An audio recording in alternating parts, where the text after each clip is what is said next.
Hello students, आज हम शुरू करेंगे डिफेक्ट्स और इम्परफेक्शंस इन सॉलिड। इससे पहले हमने पढ़ी कि किस तरीके से हम यूनिट सेल्स के अंदर डेंसिटी निकालते हैं। तो यहाँ पर हम समझने की कोशिश करेंगे डिफेक्ट और इम्परफेक्शन से क्या मतलब है। सबसे पहली चीज़ ये हम जानते हैं कि सभी क्रिस्टलाइन सॉलिड्स के अंदर जो कॉन्स्टिट्यूएंट पार्टिकल्स हैं वो एक रेगुलर अरेंजमेंट में प्रेजेंट होते हैं। बट होता ये है कि इस रेगुलर अरेंजमेंट के होते हुए जो कॉन्स्टिट्यूएंट पार्टिकल्स हैं उन कॉन्स्टिट्यूएंट पार्टिकल्स के बीच में जो अरेंजमेंट होगा उसमें कुछ इरेगुलरिटीज़ हो सकती हैं। इन्हीं इरेगुलरिटीज़ को बोलते हैं हम डिफेक्ट्स और इम्परफेक्शंस इन सॉलिड। तो देखिए होता यह है किसी भी क्रिस्टलाइन सॉलिड की जो फॉर्मेशन होती है उस फॉर्मेशन के लिए हमें बहुत सारे क्रिस्टल्स की रिक्वायरमेंट होगी। मतलब बहुत सारे छोटे छोटे क्रिस्टल्स एक दूसरे को अरेंज करेंगे, उसके बाद में क्रिस्टलाइन सॉलिड की फॉर्मेशन होगी। अब होता यह है कि जो क्रिस्टलाइजेशन प्रोसेस है उसको बहुत स्लो किया जा सकता है, बहुत फास्ट किया जा सकता है, फिर मॉडरेट रेट पे किया जा सकता है। जनरली जब कभी भी हम क्रिस्टलाइजेशन फास्ट स्पीड से या रेट से करते हैं या फिर मॉडरेट रेट से करते हैं तो इसकी वजह से जो क्रिस्टलाइजेशन है उसके अंदर कुछ इरेगुलरिटीज़ आ जाती हैं। बट अगर इसी क्रिस्टलाइजेशन प्रोसेस को बहुत स्लो करवाया जाए तो उसके बाद में एक सिंगल क्रिस्टल की फॉर्मेशन होगी। क्रिस्टलाइन सॉलिड्स के अंदर लॉन्ग रेंज ऑर्डर और शॉर्ट रेंज ऑर्डर दोनों होते हैं, ये चीज़ याद रखना। बट इसके बावजूद जो क्रिस्टल्स हैं they are not perfect. Crystalline solids have short range as well as long range order in the arrangement of their constituent particles, yet crystals are not perfect. Large number of small crystals form the solid. These crystals have some defect in them. This happen during the crystallization process. और ये process जो आपकी crystallisation है ये या तो moderate पे हो सकती है या फिर फास्ट रेट पे हो सकती है। इसके अलावा मैंने अभी आपको बताया कि एक सिंगल क्रिस्टल की फॉर्मेशन होगी अगर हम इस क्रिस्टलाइजेशन प्रोसेस को बहुत स्लो करवाएं। अब यहाँ पर चाहे क्रिस्टलाइजेशन आप स्लो करवाओ, फास्ट करवाओ या फिर मॉडरेट रेट पे करवाओ, डिफेक्ट हर एक के अंदर रहेगा। इससे पहले हमने डेफिनेशन बहुत अच्छे तरीके से पढ़ी कि जो क्रिस्टलाइजेशन प्रोसेस है उसके थ्रू क्रिस्टल बनेगा और उस क्रिस्टल के अंदर जो क्रिस्टलाइन सॉलिड है उसके अंदर जितने भी कॉन्स्टेंट पार्टिकल्स हैं वो रेगुलर रहते हैं। तो यहाँ पर डिफेक्ट और इम्परफेक्शन की डेफिनेशन क्या होगी ये देखिए, irregularities in the arrangement of constant particles is called defect और इम्परफेक्शन। ओके, अब यहाँ पर जो डिफेक्ट है वो होते हैं दो टाइप के। एक होता है पॉइंट डिफेक्ट और दूसरा होता है लाइन डिफेक्ट। इसको समझने की कोशिश कीजिए कि पॉइंट डिफेक्ट क्या है और लाइन डिफेक्ट क्या है। हम यहाँ पर 1D या फिर 2D अरेंजमेंट ले लेते हैं। सपोज मैंने यहाँ पर 1D अरेंजमेंट ले लिया, ठीक है। इससे पहले हमने पढ़ा कि इन कॉन्स्टेंट पार्टिकल्स को हम पॉइंट नाम भी दे सकते हैं, ठीक है। तो यहाँ पर दो टाइप के हमारे पास डिफेक्ट हैं, one is the point defect and second one is the line defect. अब जैसा कि नाम है पॉइंट डिफेक्ट, सपोज मैंने इसको पॉइंट मान लिया, अगर इस पॉइंट के आसपास इसके चारों तरफ किसी टाइप की इरेगुलरिटी है, ठीक है, तो उसको बोलेंगे हम पॉइंट डिफेक्ट। मतलब एक सिंगल पॉइंट के आसपास इरेगुलरिटी होनी चाहिए, इम्प्योरिटी होनी चाहिए या फिर डिफेक्ट होना चाहिए उसको बोलेंगे हम point defect. After that we have line defect, जैसा कि नाम है लाइन डिफेक्ट। अगर इस पूरी रो में डिफेक्ट है तो उस ऐसे डिफेक्ट को बोलते हैं लाइन डिफेक्ट। तो देखिए types of defect, one is the point defect and second one is the line defect. Irregularity in the arrangement of constituent particles around a point or an atom in a crystalline solid is known as point defect. उसके बाद में है line defect, irregularities or deviations from the ideal arrangement in entire row, पूरी रो के अंदर of lattice point is known as line defect, is known as line defect. ठीक है, अब इस चैप्टर के अंदर हम सिर्फ पॉइंट डिफेक्ट्स के बारे में पढ़ेंगे। लाइन डिफेक्ट की हमें सिर्फ डेफिनेशन पता होनी चाहिए। अगर पूरी रो के अंदर किसी टाइप का डिफेक्ट है तो लाइन डिफेक्ट हो जाएगा, और अगर किसी एक कॉन्स्टिट्यूएंट पार्टिकल के चारों तरफ किसी टाइप का डिफेक्ट है तो उसको हम नाम दे देते हैं पॉइंट डिफेक्ट। तो यहाँ पर सिर्फ हम पॉइंट डिफेक्ट्स के बारे में पढ़ेंगे।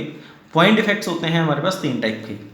One is the stoichiometric defect, second one is impurity defect, and third one is non stoichiometric defect. Now what is the meaning of stoichiometry?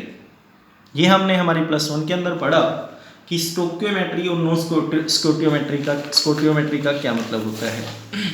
तो देखिए स्टोक्योमेट्री का मतलब क्या है। जैसे ही हमारे पास H2O का मॉलिक्यूल है तो इसके अंदर इसका जो एटॉमिक मास है वो 2 आएगा, इसका आएगा 16, ये 1/8 आ गया। तो ये एक डेफिनेट स्टोक्योमेट्री शो कर रहा है। बट अगर इस स्टोक्योमेट्री में किसी टाइप का डिफेक्ट आ जाए, सपोज ये 0.98 आए और यहाँ पर ये 8 आए, तो स्टोक्योमेट्री डिस्टर्ब हो गई। ठीक है, तो ये आपको दिखा रहा है stoichiometric proportion, but this is not exhibiting any kind of stoichiometric coefficient or ratio. Hence,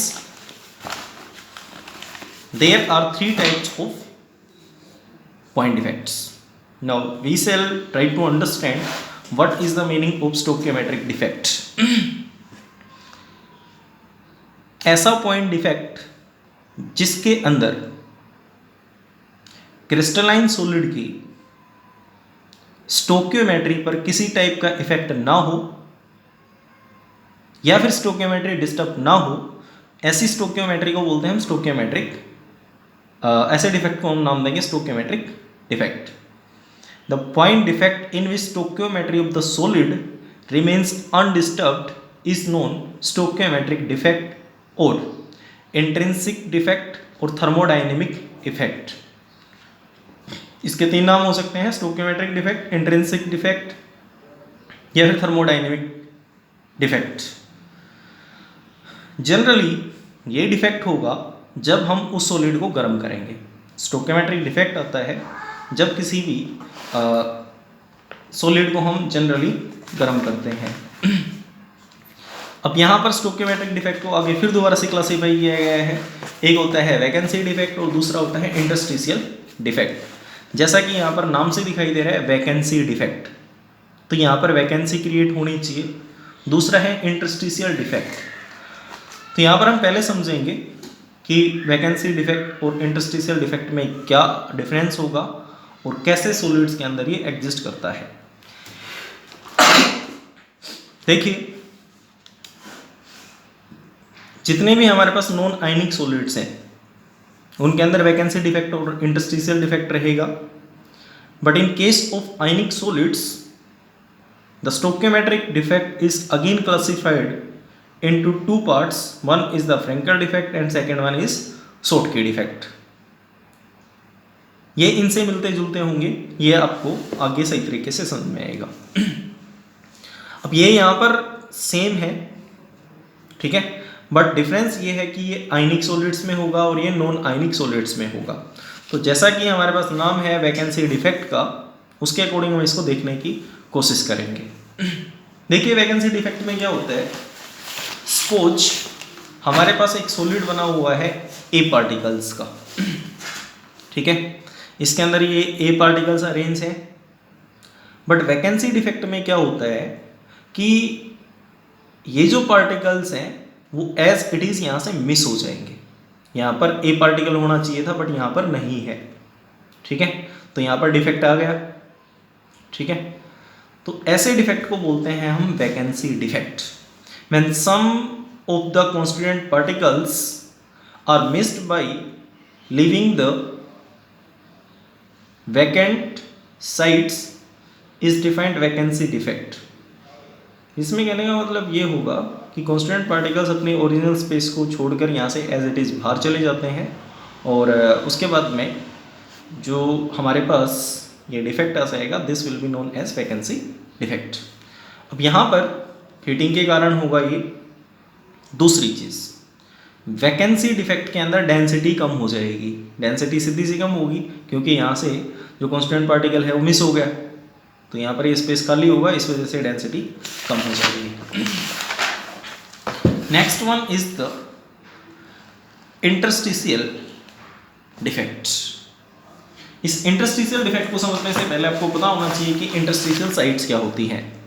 जैसे ये हमारे पास कॉन्स्टिट्यूएंट पार्टिकल्स हैं और इन कॉन्स्टिट्यूएंट पार्टिकल्स के बीच में ये जो खाली जगह है, ये अपने वॉइड पड़े थे, ठीक है, इन्हीं को बोल सकते हैं हम इंटरस्टिशियल साइट्स। इतनी बात समझ में आ गई, these are the interstitial sites. अब जनरली होता ये है कि इस इंटरस्टिशियल डिफेक्ट के अंदर बाहर से कुछ कॉन्स्टिट्यूएंट पार्टिकल्स आएंगे और आने के बाद में इन कॉन्स्टिट्यूएंट इंटरस्टिशियल साइट्स के ऊपर वो ऑक्यूपाई हो जाएंगे, ठीक है, एज इट इज़ यहाँ पे प्रेजेंट रहेंगे। ए पार्टिकल्स थे, बाहर से कुछ ए पार्टिकल्स और आ गए और ये यहाँ के अरेंज हो जाते हैं इंटरस्टिशियल साइट्स के ऊपर। तो यहाँ पर फिर दोबारा से इस अरेंजमेंट के अंदर इरेगुलरिटी आ गई, तो ऐसे डिफेक्ट को बोलेंगे हम इंटरस्टिशियल डिफेक्ट्स।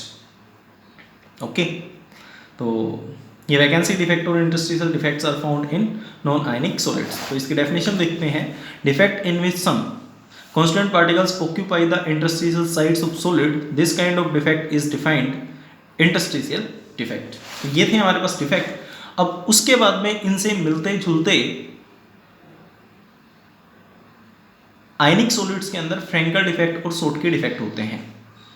अब इनको हम समझने की कोशिश करेंगे कि what is the meaning of Frenkel defect and what is the meaning of Schottky defect. तो देखिए, this Frankel defect is found in those ionic solids in which there is a large difference between the size of cation and anion। कहने का मतलब यह है कि Frenkel defect ऐसे solids के अंदर मिलेगा, ऐसे आयनिक सॉलिड्स के अंदर मिलेगा जिसके अंदर कटायन और अनायन के साइज के अंदर बहुत ज़्यादा फर्क होता है, ठीक है। अब इसमें होता ये है कि जो स्मॉलर आयन है, जनरली कटायन होगा, वो अपनी एक्चुअल पोजीशन से मिस होगा और मिस होने के बाद में इंटरस्टिशियल साइट के ऊपर ऑक्यूपाई हो जाता है। जैसे इसको हम समझ सकते हैं इससे, ये कटायन यहाँ से मिस होकर, ये इसकी ओरिजिनल साइट थी, यहाँ से मिस हुआ और इस इंटरस्टिशियल साइट के ऊपर आ गया, ठीक है। तो इस वजह से यहाँ पर एक डिफेक्ट क्रिएट हुआ। इस डिफेक्ट को बोल देंगे हम interstitial this will be known as Frenkel defect. अब ये जो फ्रैंकल डिफेक्ट है, ये दोनों टाइप के डिफेक्ट शो करता है। ये वैकेंसी डिफेक्ट भी दिखा रहा है और इसके साथ साथ ये आपको इंटरस्टिशियल डिफेक्ट भी दिखाएगा। देखिए वो कैसे, यहाँ पर ही कटायन होना चाहिए था, यहाँ से मिस हो गया। जब यहाँ से मिस हुआ तो इसका मतलब यहाँ पर वैकेंसी क्रिएट हुई, और वैकेंसी क्रिएट हुई तो इसका मतलब इसने आपका जो वैकेंसी डिफेक्ट है वो शो किया। बट ये कटायन यहाँ से उठकर आ गया इधर इस इंटरस्टिशियल साइट के ऊपर, तो अब इसने शो की है यहाँ पर इंटरस्टिशियल डिफेक्ट। दोनों टाइप के जो डिफेक्ट है वो यहाँ पर दिखाएगा। तो देखिए, defect in which smaller ions generally cations are missing from their position and occupy the interstitial sites. The defect arised is known as Frenkel defect. For example in zinc sulphide, AgCl, silver chloride, silver bromide and silver iodide etcetera. अब यहाँ पर in this defect place from where the cation is missing shows the vacancy defect and where it occupies the interstitial site और new location shows the interstitial defect. अब इसका significance क्या होगा?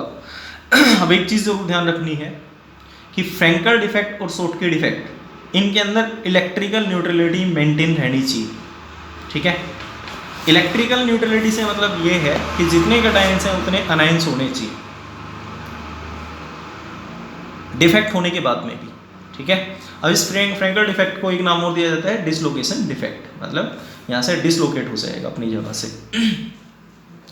अब आपसे ये पूछा जा सकता है कि किस टाइप के ionic solids Frenkel defect show करेंगे। तो फ्रैंकल डिफेक्ट उन आयनिक सॉलिड्स के अंदर होता है जिनके अंदर कटायन और अनायन के साइज में बहुत ज़्यादा डिफरेंस होगा, ठीक है। कटायन इज स्मॉलर देन अनायन, जैसे अगर हम जिंक सल्फाइड में देखें तो Zn2 पॉजिटिव और S2 नेगेटिव रहेगा, तो ये आपका जो जिंक है वो इस सल्फर से बहुत ज़्यादा छोटा होगा। इस तरीके से ये डिफरेंस आएगा। Next one is the shortcut defect. अब देखिए शॉर्टकट डिफेक्ट क्या होता है।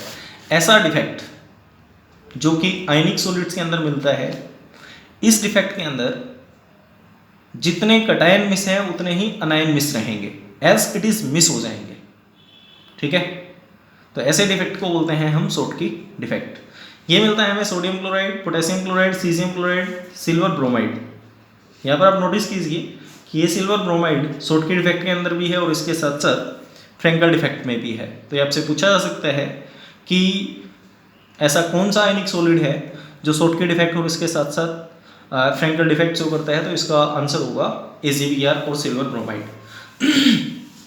अब उसके बाद किस तरीके के ionic solids shortcut defect show करते हैं, जैसे हमने पीछे भी फ्रैंकल डिफेक्ट पढ़ा, सेम इसी तरीके से पूछा जा सकता है कि which kind of ionic solids exhibit the shortcut defect. तो देखिए ऐसे आयनिक सॉलिड्स जिनके अंदर कटायन और अनायन का साइज लगभग बराबर हो, ऐसे आयनिक सॉलिड्स शो करेंगे शॉर्टकट डिफेक्ट। अब शॉर्टकट डिफेक्ट के अंदर कटायन और anion as it is miss हो गए, तो इस वजह से जो डेंसिटी है वो डिक्रीज होगी, ठीक है। और ऊपर जो कि आपका फ्रैंकल डिफेक्ट था उसके अंदर आपकी डेंसिटी के ऊपर किसी टाइप का इफेक्ट है वो नहीं होगा, no effect on the electrical neutrality, ठीक है। और ये जो शॉर्टकट डिफेक्ट है वो वैकेंसी डिफेक्ट के जैसा होगा। अब यहाँ पर इलेक्ट्रिकल न्यूट्रलिटी से मतलब क्या है। इलेक्ट्रिकल न्यूट्रलिटी से मतलब है कि डिफेक्ट होने के बाद में या डिफेक्ट से पहले जितने कटायन थे उतने ही कटायन होने चाहिए। जितने कटायन से मतलब यह है कि कटायन और अनायन का नंबर बराबर होना चाहिए, ठीक है। वो डिफेक्ट कैसा भी हो सकता है, चाहे वो फ्रैंकल डिफेक्ट हो या फिर शॉर्टकट डिफेक्ट हो। अब फ्रैंकल डिफेक्ट के अंदर जितने कटायन पहले थे उतने कटायन अब हैं और जितने अनायन पहले थे उतने अनायन अब हैं, तो ये आपका इलेक्ट्रिकल न्यूट्रलिटी को मेंटेन करेगा। और उधर शॉर्टकट डिफेक्ट के अंदर अगर 2 कटायन मिस हैं तो 2 अनायन मिस हैं, ठीक है, तो पॉजिटिव और नेगेटिव चार्ज नहीं आ पाएगा। इस तरीके से इस डिफेक्ट को बोलेंगे हम फ्रैंकल डिफेक्ट। अब यहाँ पर कुछ एग्जांपल्स हैं, जैसे सोडियम क्लोराइड है। इस सोडियम क्लोराइड के अंदर 1 मीटर क्यूब के अंदर सेंटीमीटर क्यूब में 10⁶ शॉर्टकट पेयर्स होंगे, ठीक है। और 1 सेंटीमीटर क्यूब के अंदर 10⁻22 आयंस होते हैं।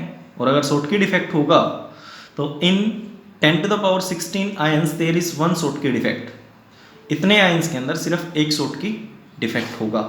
तो इस तरीके से ये हमारे पास कुछ डिफेक्ट्स हैं, इसके बाद में आगे डिफेक्ट्स और आएंगे, उनको हम आगे पढ़ने की कोशिश करेंगे। Thank you for watching the video.